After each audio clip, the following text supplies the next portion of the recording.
And just remind you of a couple of things before we get our video started. These are about an hour long, so we're turning it onto the videos right away. But just a couple of quick announcements. One is that we mentioned on Sunday that we're doing an outreach to help with the Kingdom City Church or the Dream Center. They have both ministries there.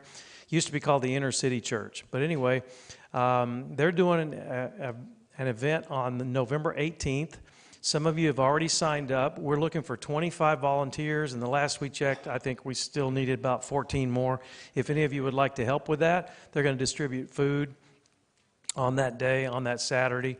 And then the Seek and Save event is going on this week, so if you signed up for that, you should have gotten some information on that as well.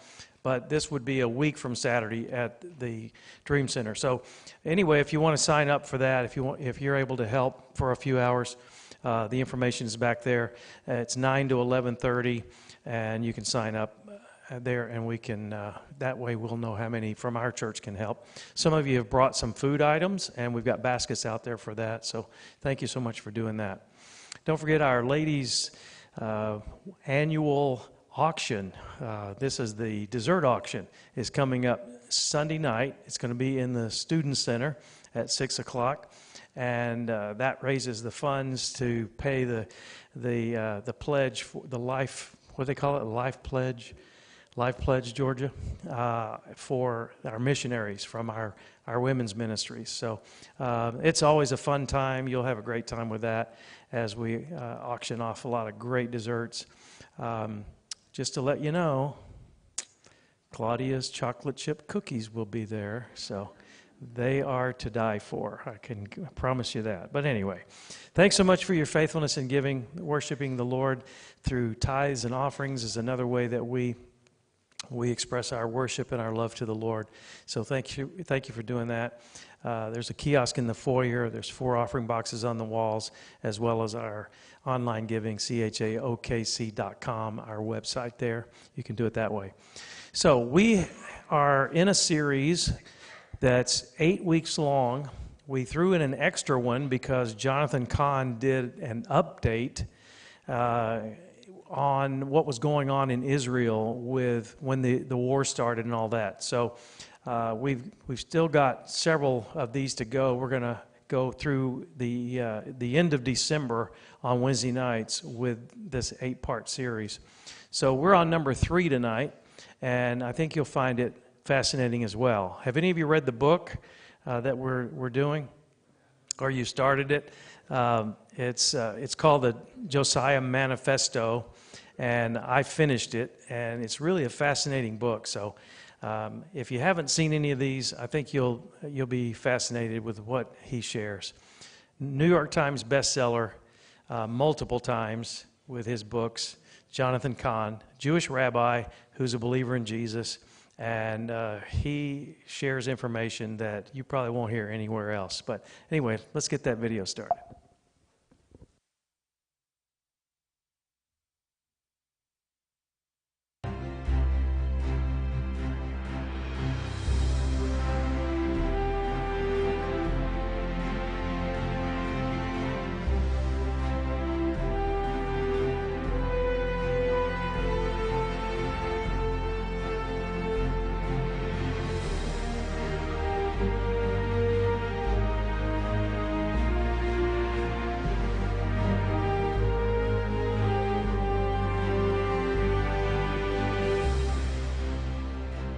This is Jonathan Kahn, and this is the Josiah Manifesto Uncensored, the third message, the third mystery.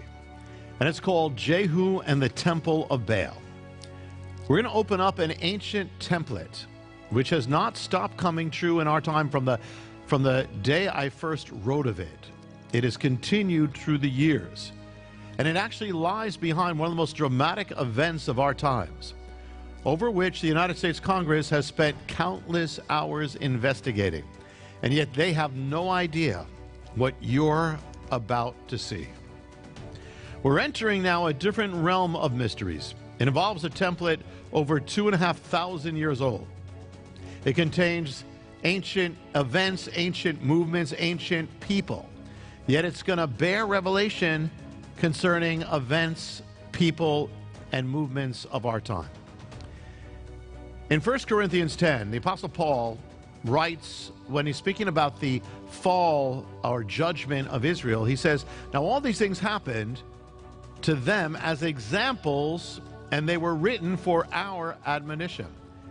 But the Greek word behind examples is the word tupos.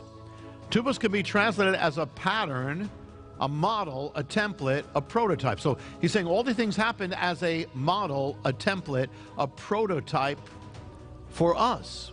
They serve as instructions. Now, such templates, they may be prophetic, but they're not the same as prophecies.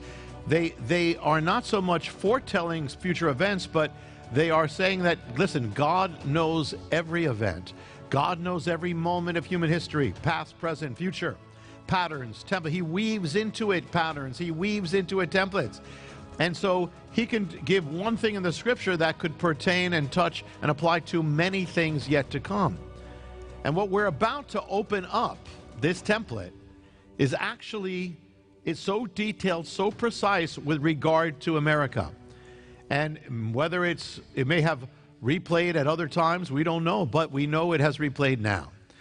And the template originates in northern Israel, the northern kingdom. They were days of evil rulers, of apostasy, and yet, on the other hand, radical prophets. There was persecution on one hand, and there was the righteous on the other. And, you know, the parallel here is central to America, because it's about a nation, ancient Israel, that knew God, but was now falling away from God and heading to judgment. And it's amazing what this is going to reveal. Now, I first opened this up in the book called The Paradigm. Now, for our purposes here, we're going to center on one part of that paradigm or template or blueprint. And that's one man who's a man of controversy, an enigma. His relationship to a certain building, a pagan temple, and the ancient prototype that it all follows. Now, in order to tell you this, I have to set it up for you. So if you have read the paradigm, this will be refreshing. If you have not, this will be a whole nother revelation. But then we're going to take it further to what has happened since. First, this is not about politics. It's not political. The template or the paradigm is not a political thing. It simply is what it is. You know, and you make of it what you will, but it is what it is. The pieces will fall where they fall. Now, the setting is Israel that had known God is falling away, accelerating in its fall. It's not only falling away from God, it's waging war against God. And so those who are now on the throne and those on the throne of culture are set against the ways of God and the people of God. Those who are holding true to God's ways are now marginalized, vilified. They're seen as enemies of the state. And so if the nation continues this way, it's going straight to judgment. And it was then that God raised up a man. Now the man he raised up was named Jehu, or Jehu. He was an unlikely figure. He wasn't a member of the ruling house, wasn't in a sense a royal family, wasn't a politician. He was unlikely.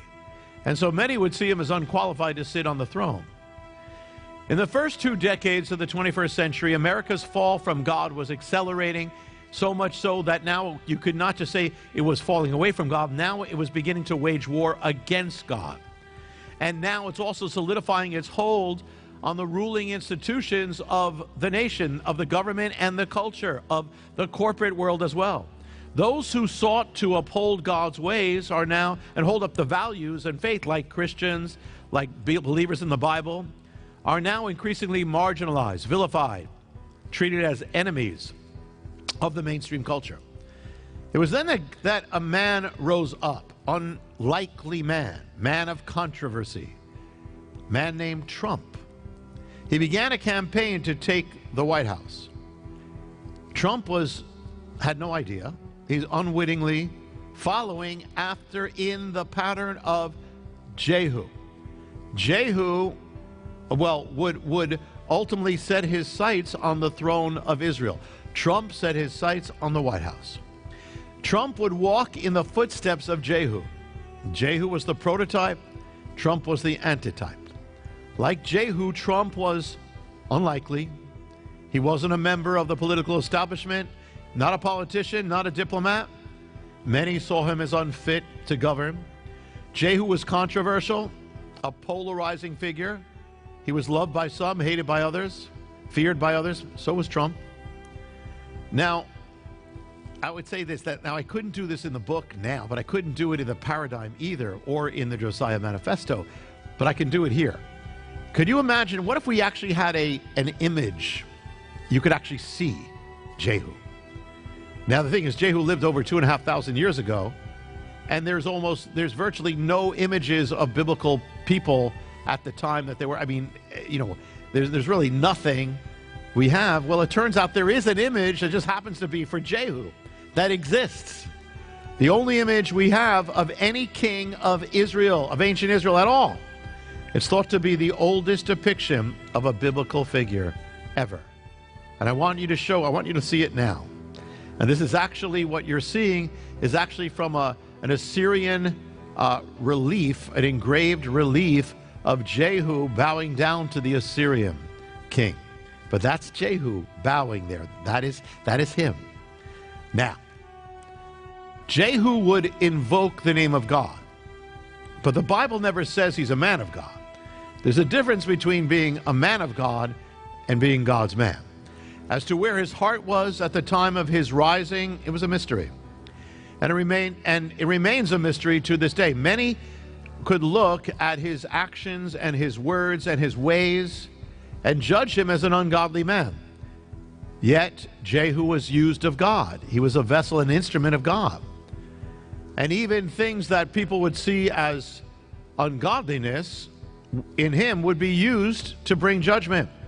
Jehu was a vessel of God. His purpose is unlikely, in spite of himself, but he was.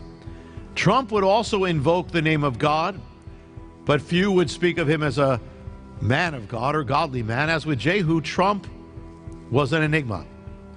And as for where his heart was regarding God, that remained a mystery. Many could judge him as an ungodly man, and yet Trump was used of God, even his nature. Jehu was used in spite of himself. Trump, he had been, as with Jehu, an unwitting vessel. With Jehu, his faults did not nullify the fact that he was used of God. Now, the Bible says that of Jehu, it says he didn't follow the ways of God, or he didn't follow wholeheartedly the ways of God, but led Israel, also repeated the sins of Jeroboam. So Jehu was a mix. On one hand, he's the only king in the northern kingdom who's commended at all, who does good of God at all, really. And yet, at the same time, it says he didn't follow with all his heart. So he's a mix. In some ways, he did the will of God. In some ways, he did not. But he was the only one who did from that kingdom at all. God will use whom God will use. Now, I want to give you the template. I didn't put this in the Josiah Manifesto, but I want to give you the context and the template and some very amazing things as well. In the paradigm, the context is the nation is falling away from God, the nation that had known God. And you have a man named Achav or Ahab. Ahab was someone who knew about God. He knew God, or he knew of God. He definitely knew it. But he was divided back and forth, and he went against God's ways at the same time. And he was emotional. He goes back and forth. He goes from one extreme to the other. One moment he's repenting, another moment he's hunting down a prophet, back and forth. And and he's actually involved, he's the key person the key man in a culture war. He wars, he takes the culture and wars against the ways of God. He turns the culture kind of inside out.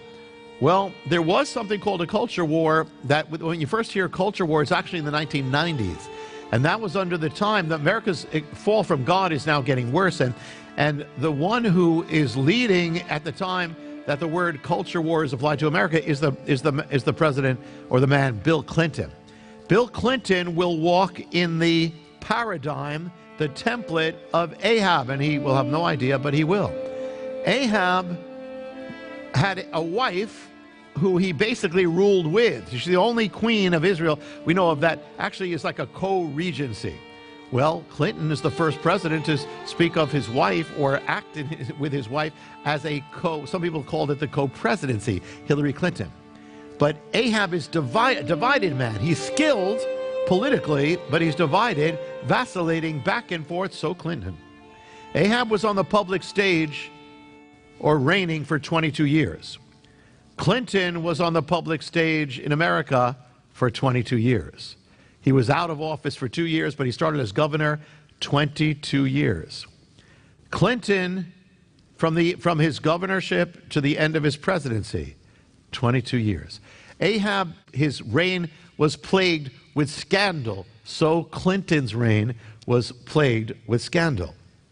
And even, this is not a conspiracy thing, and I'm not getting into this whole thing, but very interesting because one of the scandals in Ahab's reign is linked to, the chief one is linked to a man called Naboth. And it's a man who they actually had killed, and it was a scandal.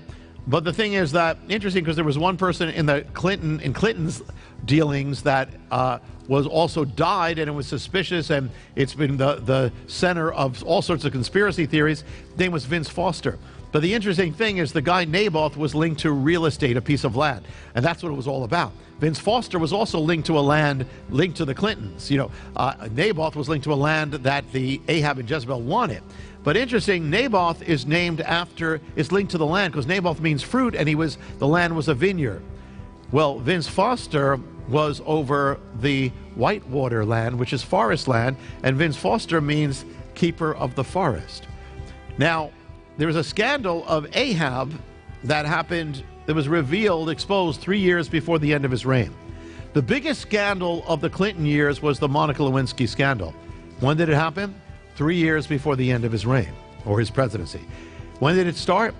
When was it exposed? January 20th. That's when it was exposed. January 20th, 1998. At 3 years, it comes to January 20th, 2021. January 20th, 2021 is the date that ends the Clinton presidency. So it's 3 years exactly to the day. Now, Ahab also, it says, finally confessed of his sins 3 years before a calamity comes on the nation. Clinton finally confessed of his sins in a White House gathering. It was a prayer breakfast. It was in the morning. He finally admitted it. Finally, first time. 3 years later from that day brings you to September 11, 2001. Calamity comes on America. Even down to the hour of when he said it, happens 9/11. Ahab had a wife who was into Baal worship. And by the way, everything I'm sharing here now is not in the Josiah Manifesto, but it's going to lead to it. Now, so Ahab's wife was linked to Baal worship, which is linked to child sacrifice. Clinton's wife, Hillary Clinton, was linked to child sacrifice in the form of abortion. She was actually voted the abortion champion of the 20th century by, I believe, Planned Parenthood or something like that. That's how much she is an advocate of abortion. When Ahab died, his reign was over, but people don't realize his wife went on. Jezebel went on. She continued in the palace. So when Bill Clinton ended his presidency was over, Hillary Clinton continued in D.C. and ultimately in the White House under Obama. Now another one comes to the throne after Ahab. His name is Joram. Joram is going to follow in the ways of Ahab. And he's actually, when you look at his personality, because even the personalities match up with these people, seems to. Well, the personality to Joram, it seems to be just hostility to God, and that he's the one who's going to walk in the footsteps of this one is Obama. It's kind of a cool personality as opposed to Ahab, which is a tempestuous personality, or Jezebel, which is a very hardened, vindictive personality. Well, Joram ends up reigning also with the former queen, the queen mother, Jezebel. So what happens with Obama is that his administration has the former First Lady of America in the White House with him, just like Joram had Jezebel in the palace. Now, Joram reigned for 12 years. How long was Barack Obama on the public stage? He came to the public stage at the Democratic Convention of 2004. That's when he became known. That's when the whole thing broke for him. He would remain on the public stage for 12 years. 12 years, exactly. 12 years of Joram, 12 years of Obama. Now, in the 12th year of Joram, Jehu rises. In the 12th year of Obama, Trump rises. Now, Jehu was a warrior and a fighter. Trump was also a fighter, a man who fought with almost everybody, thrives on fighting. The biblical account of Jehu's rise to power presents, it's a picture of what's his personality. What do we see? He's wild, he's hot-headed, he's impulsive, he's unpredictable. Trump was seen by both his supporters and opponents as unpredictable, impetuous, wild, impulsive, unpredictable in every way. Jehu's ascent begins as he mounts, going to the throne. He mounts a chariot kind of race to the throne, to the seat of government power. Trump's rise to power begins as he embarks on a race to the White House. Jehu was said to have driven his chariot as a madman. Trump's race to the White House was described as crazy. In the midst of his race to the throne, Jehu makes an alliance with the religious conservatives of the land. In the midst of his race to the White House, Trump makes an alliance with the religious conservatives of America. More specifically, Jehu makes an alliance with one specific man who represents a religious conservative in the land, Jehonadab. Jehonadab is known for piety, a lifestyle of abstinence. Jehonadab accepts Jehu's invitation, joins him on the chariot. The two ride together to the throne. Trump makes an alliance with a man, Mike Pence. Pence is likewise representing religious conservatives. As with Jehonadab, Pence was known for his piety and lifestyle of abstinence from alcohol. Like Jehonadab, it was alcohol. Pence, then the two would finish their race as they approached the capital city. Jehu would take the throne from King Joram. The moment Jehu began his reign, he and Joram were opponents. So the moment that Trump makes his reign, he's an opponent of Obama. And again, it's all in the 12th year. Trump comes to power in the presidential election of 2016, the 12th year of Obama. Now, the last major figure standing in the way of Jehu's rise to the nation's throne is the former First Lady, Jezebel. And so to become king, Jehu has to come head-to-head with the nation's former First Lady. There would come a showdown. Well, the biggest obstacle to Trump, to his presidency, was the nation's former First Lady, Hillary Clinton. So in order to become president, Trump has to come head-to-head, face-to-face, a showdown with the former First Lady. Now, virtually every poll showed Clinton decisively winning against Trump, virtually every poll. But the biblical paradigm template said the opposite. That when the two come head-to-head, the former First Lady and the warrior Jehu, that the First Lady would fall and Jehu would prevail. So against all odds and against virtually every poll, in one of the greatest upsets in presidential history, the First Lady was defeated and Trump won the presidency. How long was Hillary Clinton on the national political stage? She came to it with her husband, remained on with it for 22 years with her husband. Her husband's presidency, she served after the presidency, she served as Senator and Secretary of State for 12 years. She retired from public life for 2 years. She came back to run for president for 2 more years. Her time on the national stage was 22 years with her husband, and on her own 14 years. Her ancient prototype, Jezebel, was on the national stage with her husband for 22 years, on her own 14 years. Now, after defeating the former First Lady, Jehu directs his attention to the capital city. The city's filled with corruption and immorality, and Jehu comes with an agenda.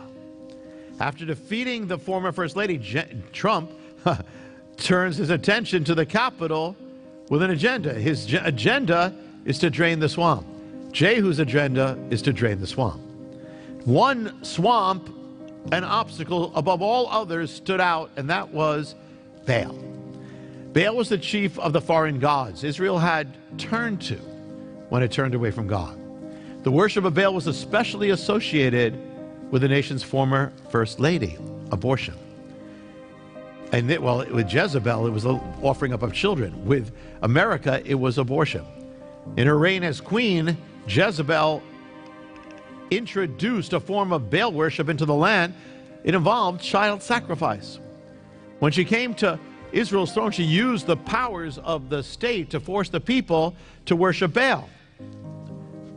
The elements of Baal worship were typical of pagan religion. Baal demanded the sacrifice of children. The land was filled with the blood of children.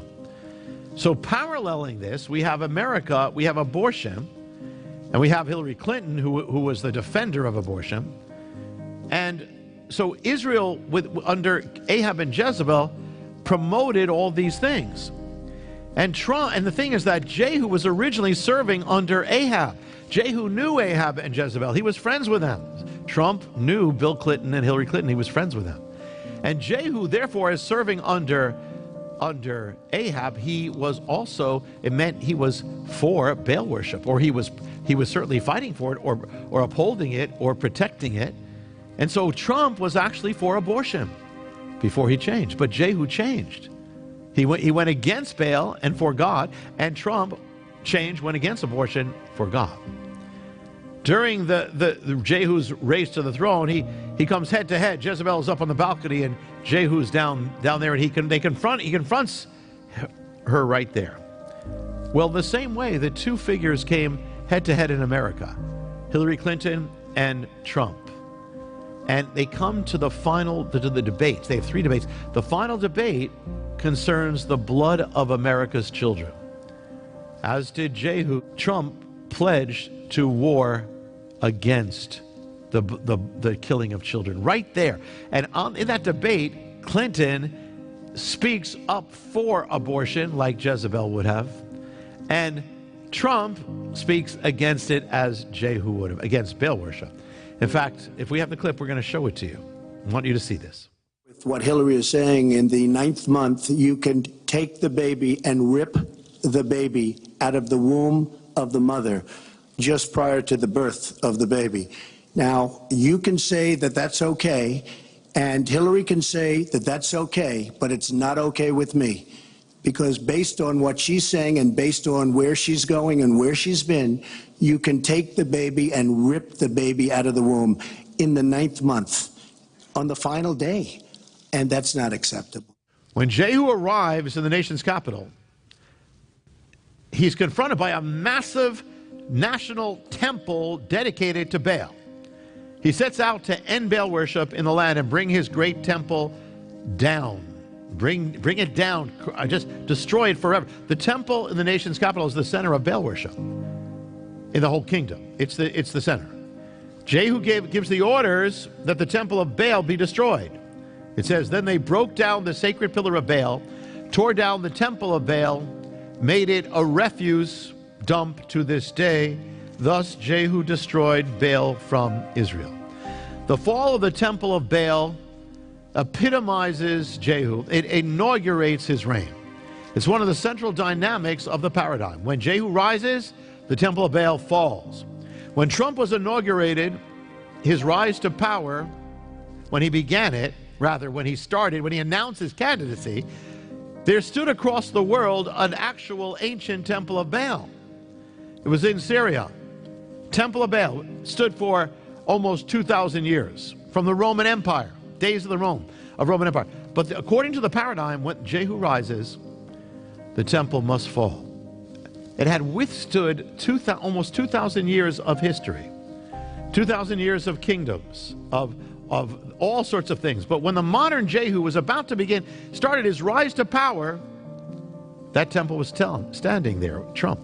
He announced his candidacy in June of 2015. 2 months later, the ancient temple of Baal fell to the earth. It had withstood the world for nearly 2,000 years. When the modern Jehu announced his rise, the temple fell to the earth. When Jehu rises, the temple of Baal must fall. And I want you to see some photos. They actually have some satellite photos of the temple before its destruction and after its destruction. Now, unlike in the ancient case, the rise of Trump and the destruction of that temple, you can't see any natural connection between it. The people who destroyed that temple had nothing to do with Trump. They would be against Trump, and Trump would be against them. Nothing to do with it, but it wasn't natural. This whole thing isn't natural. It's beyond natural. And yet the fall of Baal's temple, when Trump announced his candidacy, would be prophetic of something that was going to happen in American history. A change that would alter American politics and culture. And so it's amazing how this goes together. Now, I wrote The Paradigm in 2017. The events that we're about to open happened 3 years after its release, yet it was foreshadowed in the book. What we're about to see is a mystery that the world could not see, the U.S. Congress cannot see, a mystery that I've never put into a book until now. Is it possible that behind one of the most jarring political events of modern times lies a biblical mystery?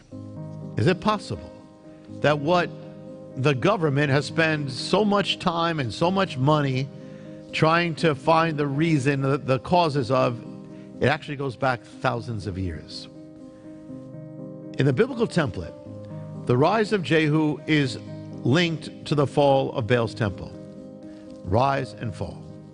The war of Jehu against the temple of Baal frames the reign of Jehu. It frames the beginning of his reign.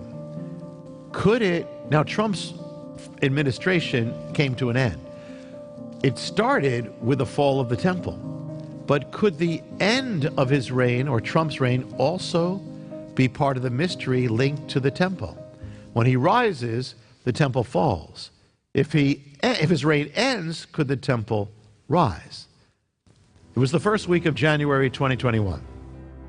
The week that would determine the future of the United States Senate and the American presidency.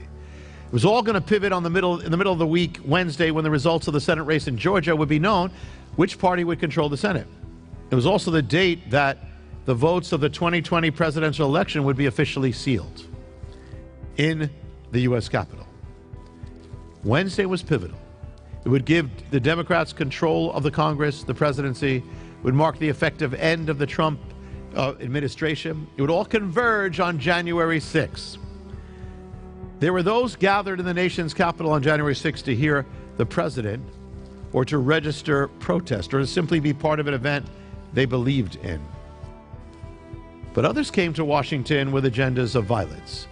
Now, no such agenda, we cannot be condoning any such agenda.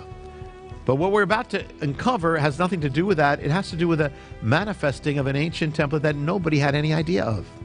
The template is neutral, it's just revealing, and this is to reveal. In the days of Jehu, the temple of Baal stood in the nation's capital, okay? In the days of apostasy, this was in effect Israel's national temple. Now, so the first question is, could there be a building in Washington, D.C. that could be called a national temple, America's temple? Well, it's assumed we don't have any temple, but there is one.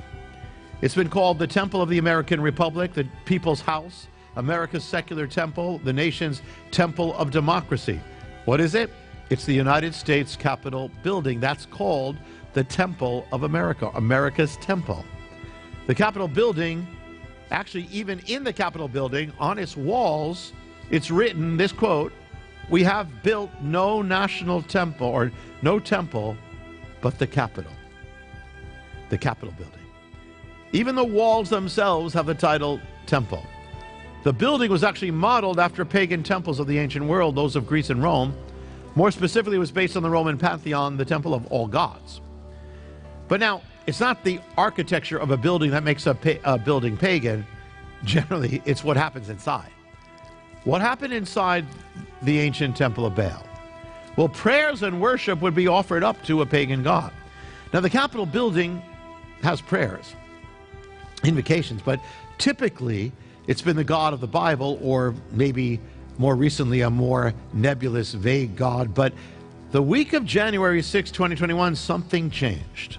It happened on the first working session of the new Congress.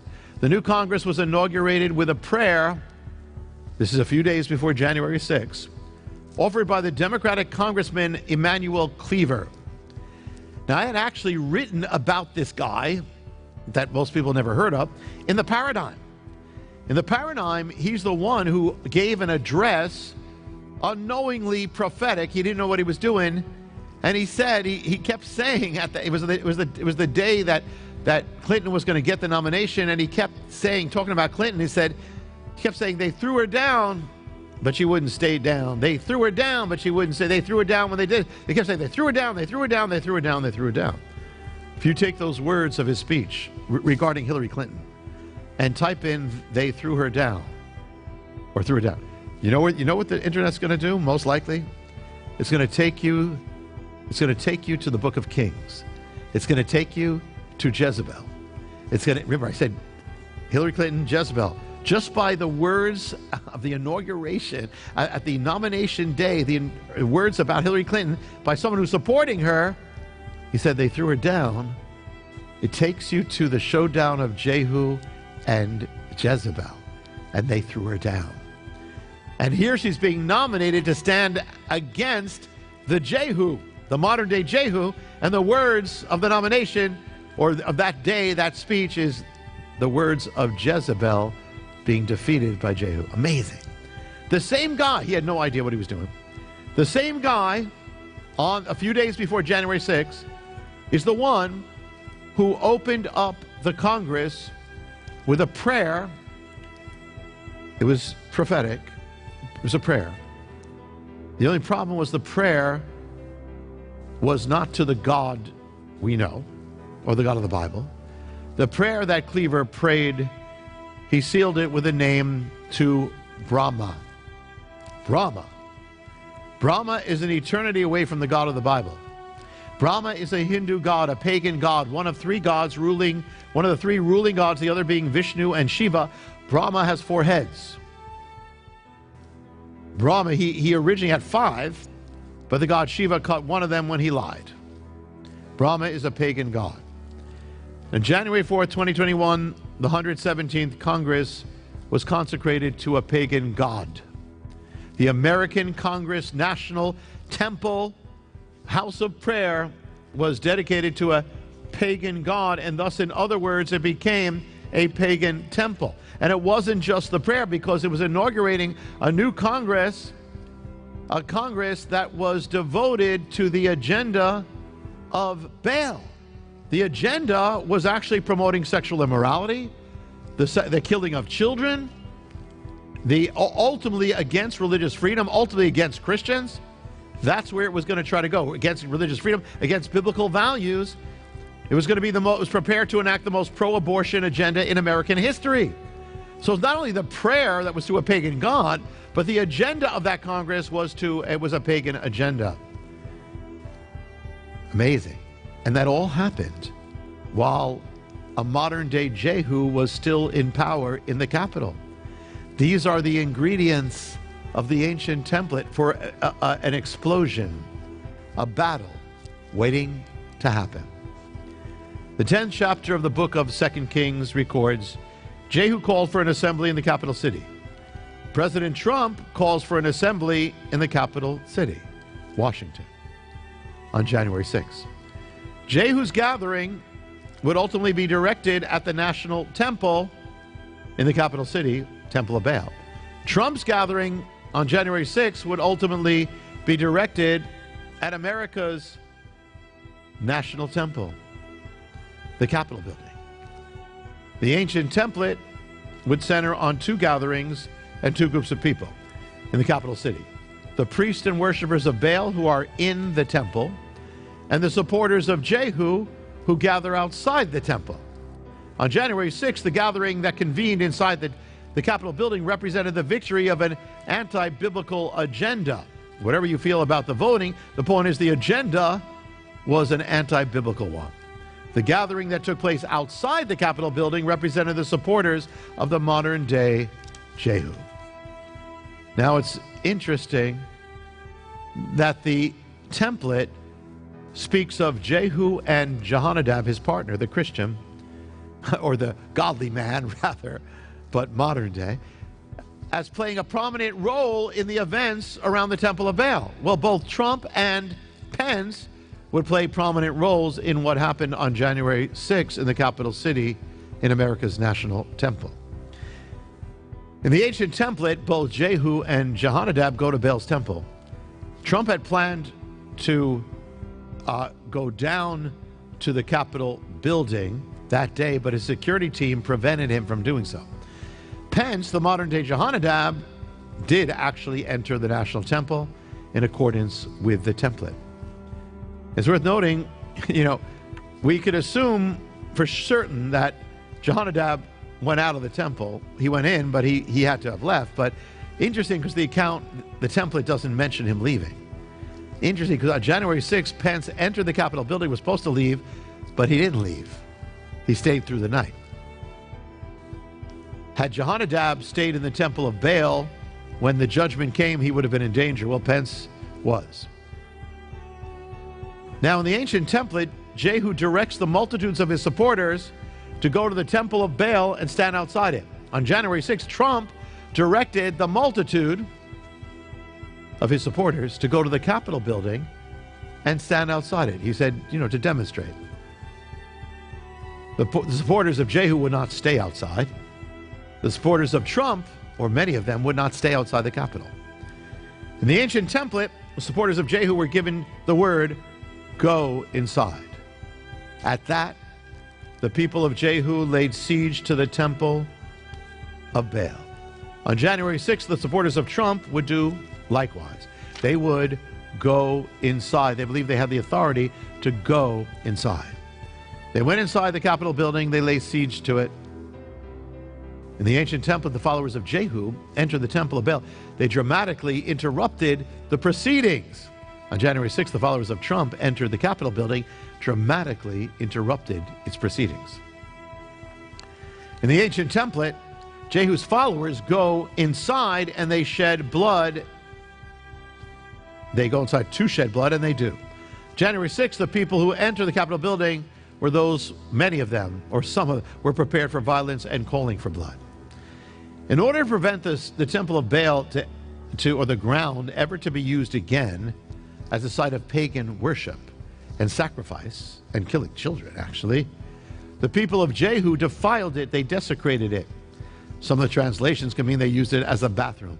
On January 6th, many of those who entered the Capitol building sought to defile and desecrate it, even doing likewise. In view of this, it's amazing how leaders spoke about this. Think of the template of the temple of Baal and being desecrated. The incoming Senate Majority Leader said this, Chuck Schumer: this temple to democracy was desecrated. A senator speaking that night from Capitol Hill said, this sacred place was desecrated. This temple to democracy was defiled. The Speaker of the House spoke of those who engaged in the, quote, desecration of this, our temple. Even I believe the President of France said the America's temple has been desecrated, something like that. Now, in the wake of January 6th, the government began its crackdown on those involved with the breaching of the Capitol building. At the end of the week, the Washington, D.C. Police Department announced the number of those they had arrested in connection with the Capitol Hill riot. The number made headlines. The headlines, and I actually want you to see it in a moment. Here's a headline: 80 arrested for civil unrest at U.S. Capitol around D.C. Metropolitan Police Department arrested 80 individuals in connection with a civil unrest at the U.S. Capitol and around D.C. 80 individuals. 80. The ancient template gives the number of Jehu's men who laid siege to the temple of Baal with two Hebrew words, Shmonim Ish. Shmonim Ish. Translation, 80 men. 80 men. Jehu, it is written in the ancient template, Jehu had appointed for himself men on the outside, 80 men, who lay siege to the national temple. 80 men are arrested. Same exact number. Nobody could have orchestrated that, certainly not Trump. Now, there appears to be a secret hidden in America's temple, the Capitol building. Years before it was planned and built, an English scholar traveled to the Middle East. And he surveyed ancient ruins, ancient structures, ancient temples. He wrote a book with his drawings of that and detailing his findings, and it was greatly influential in its time. Architects and scholars One of the ancient buildings he surveyed and he wrote and drew a picture of was the Temple of Baal. And it's believed that his book influenced the designer of the Capitol. That it's embedded in the Capitol building. The Temple of Baal embedded into the Capitol building. And you know what? The Temple of Baal that he surveyed and drew pictures of back then, that apparently influenced the Capitol building, was the Temple of Palmyra, Syria, the same temple that collapsed when Trump began his rise. And that was then linked to the Capitol building of America that was part of the end of Trump's reign. Amazing. Amazing. And the modern day Jehu had no idea. He didn't try to fulfill this. He had no idea. Nobody did. So the siege against Baal's temple framed the beginning of the reign of Jehu. That's when the temple fell and Jehu rose. And with Trump, Jehu rises, Trump begins to rise, the temple of Baal falls. So what happened on January 6th was kind of like a rematch. Now it's the end. Now it's framing the end of his reign. And so what it's saying is that now, with the new administration coming in, the new government coming in, the new Congress coming in, it was going to be like the reign of Baal in America, the reign of Baal's temple in America, the reign of Baal in culture. And that's exactly what's happened. Now, what happened on January 6th wasn't the end of the story. It wasn't the end of the story of the battle of Jehu, and the temple of Baal is going to continue in the most profound way. Baal's connection to child sacrifice was as infamous as the connection to the god Moloch. When judgment fell on Israel, the northern kingdom, which is Jehu we're talking about, here's what it says in 2 Chronicles 17. It says, why were they destroyed? Because they served Baal, and they caused their sons and daughters to pass through the fire. It was the cult of Baal and the child sacrifice to Baal that caused the nation's destruction. The cult of Baal was embodied in that national temple of Baal.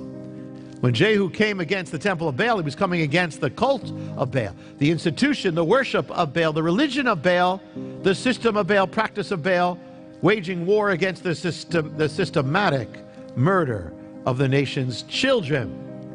And thus the account reads, he not only destroyed the temple, but he drove out a god and his cult. He destroyed Baal from Israel. In this way, Jehu was unique. He's the only ruler in the history of Israel's northern kingdom who actively sought to drive Baal out of the land to end the practice of child sacrifice. And as Baal was chief of the Canaanite gods, it was to break his hold on the kingdom, was to break the power of the gods. Even in the less apostate kingdom of Judah, the number of kings who sought to do what Jehu did in the north was very few. So, as Donald Trump walked in the template of Jehu, he would likewise wage war not just against the capital of vote in the Capitol, but against the systematic killing of children.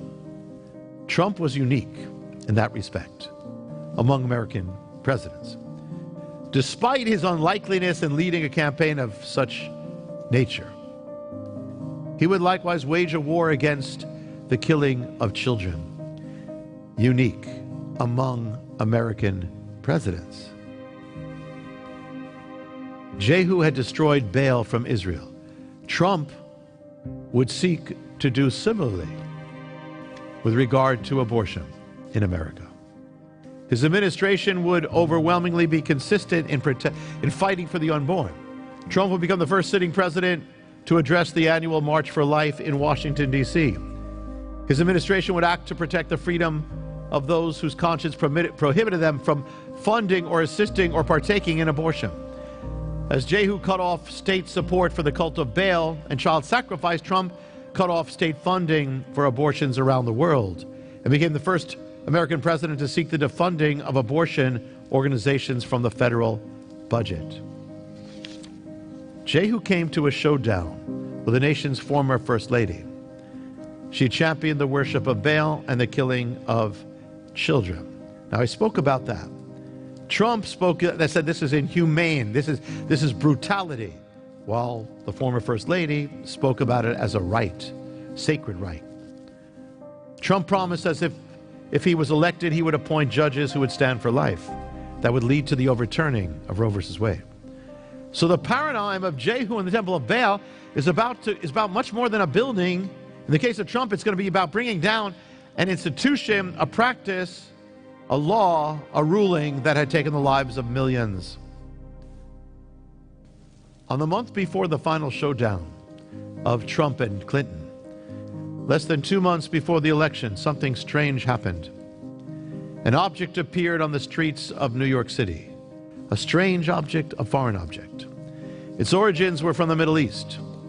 From Palmyra, Syria, the city of the Temple of Baal that had been destroyed just after Trump began his rise to power.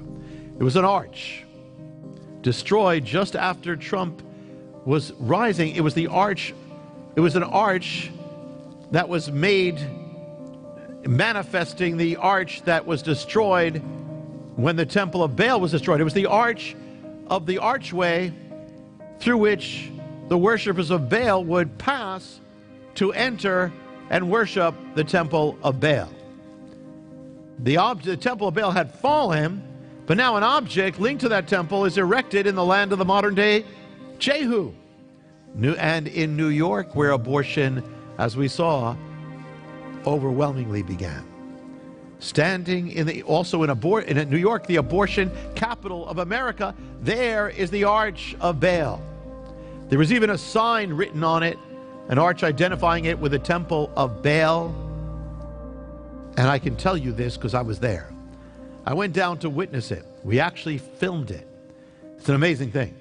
And we're going to show it to you. We're putting it in here. Now, if you saw the Return of the Gods, if you have the Return of the Gods uncensored, you're the only ones who ever saw this. But it's right now, it goes right with what we're talking about. So I want you to see when they actually erected that Arch of Baal, and they covered it with a sheet, and they had this big ceremony unveiling it. It was on City Hall. And leaders of New York were there praising this thing and speaking of it, and they had music playing like music of Baal, and they had this big event pulling away and unveiling this pagan object to applause, cheers. And you're going to see this right now. You will see on American soil is the sign of Baal.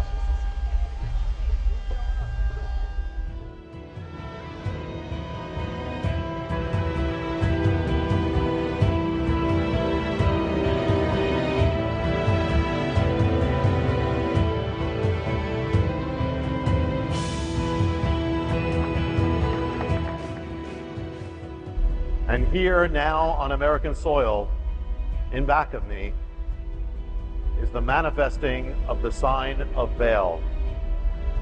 This is a reproduction of the arch that stood in Syria that led to the Temple of Baal, the arch through which the worshipers of Baal would go to worship their God, the God of Israel's apostasy.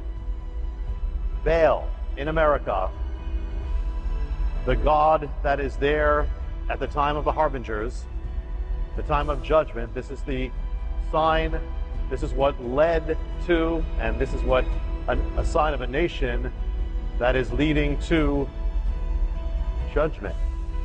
Baal, the sign of a nation that departed from its God.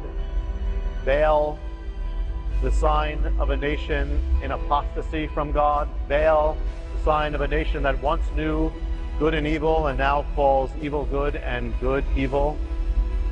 Baal, the sign of a nation that offers its children as sacrifices. Baal, the sign of a nation that persecutes the followers of God. And now, September 2016, this harbinger has appeared to America. Now, in order for Trump to make good on his promise to appoint Supreme Court justices to stand for life, several things had to happen that were beyond his control. First, he had to win the election. Against all odds, he did. Second, the doors would have to open to the Supreme Court, meaning Supreme Court justices would have to resign or die during the window of his presidency, and so they did. Trump made his first Supreme Court nomination less than 2 weeks after becoming president to replace the deceased Justice Scalia. He nominated Neil Gorsuch. This one, he was confirmed on April 10th, 2017. He was a conservative justice replacing another conservative justice, so it didn't alter the balance, but it preserved it. Second, the following year in June, another Supreme Court vacancy opened up as Justice Kennedy announced he was resigning. Kennedy was considered a moderate, but when it came to issues like the social issues like abortion or gay marriage, he was liberal. The president chose Brett Kavanaugh to replace him. Unlike Kennedy, Kavanaugh was a conservative, decidedly pro-life. If he was confirmed, it would alter the balance of the court, giving it a pro-life majority. The confirmations became a battleground, a focal point of the culture war. Accusations, defenses, counter-accusations, swirling around the nominee, bringing things up from college to destroy the nomination. But lying behind it all, was the issue over abortion. It was the issue over the killing of the unborn. That's what it was all about. Spiritual. Now, something happened. The media was blind to it, and most people never realized it. But in the middle of the fury raging over Kavanaugh, the hearings, an object appears on Washington, D.C., in Washington, D.C. It appears on the National Mall, facing the Capitol building. The very place in which the hearings were taking place, an object appears as the hearings are going crazy over Kavanaugh, battle's going. In that place, the object appears in those days. What was it? It was the Arch of Baal, now standing in the nation's capital, representing the Temple of Baal.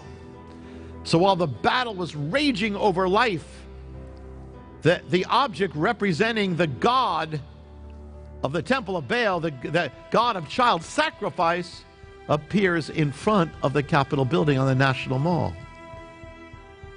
Amazing. Jehu, as embodied by Trump,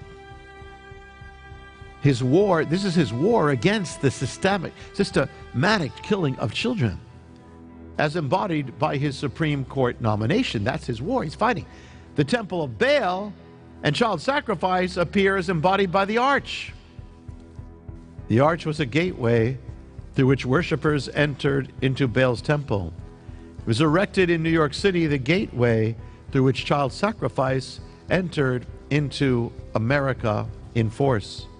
So now it's erected in Washington, D.C., the nation's capital, and a gateway also through which child sacrifice entered the nation through Roe versus Wade, Supreme Court, and now it's a battle over Supreme Court. So it appears, after a storm of controversy and contention and accusations, Kavanaugh is confirmed by the U.S. Senate. Only because the Senate happened to be in control of the Republicans at that time. The court was now solidly pro-life, and the implications were enormous.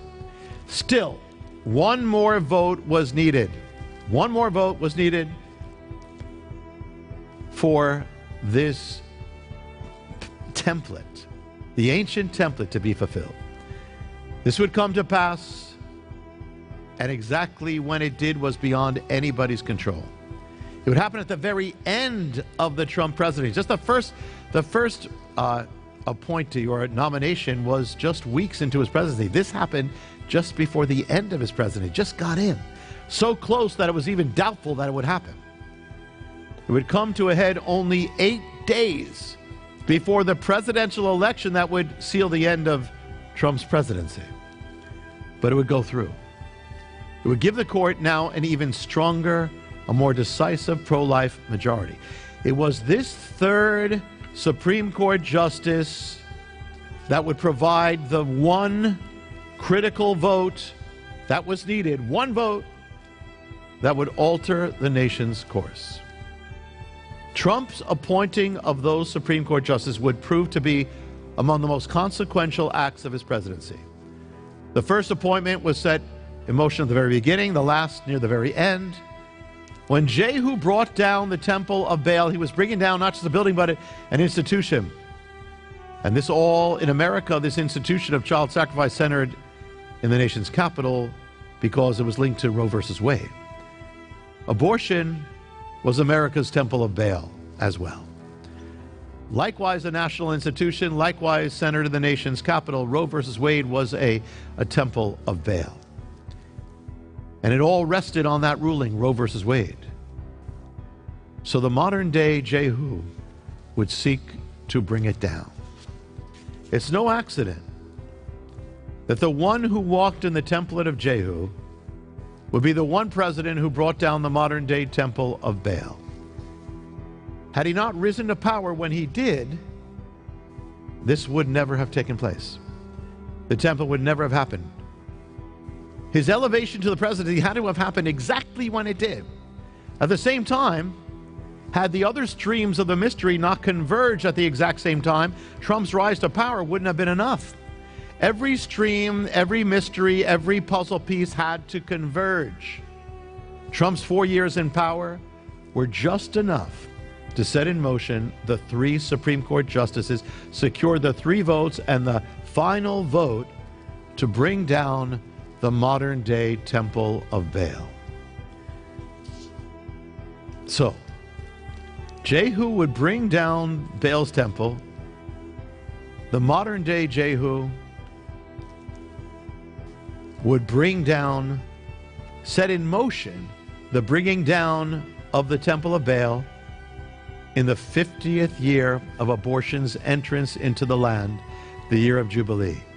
In the 50th year, the Jubilean year of when abortion came into the land, this Jehu would set in motion the undoing of that sin.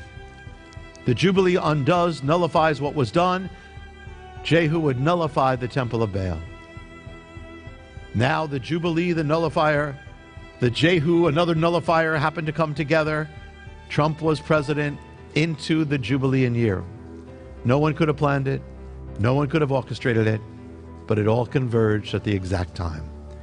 And yet with all that, it still wouldn't have happened had there not yet been another mystery, another stream of events, another convergence in the piece of the puzzle. This one would be connected as well to the Jubilee, but would be of a different nature.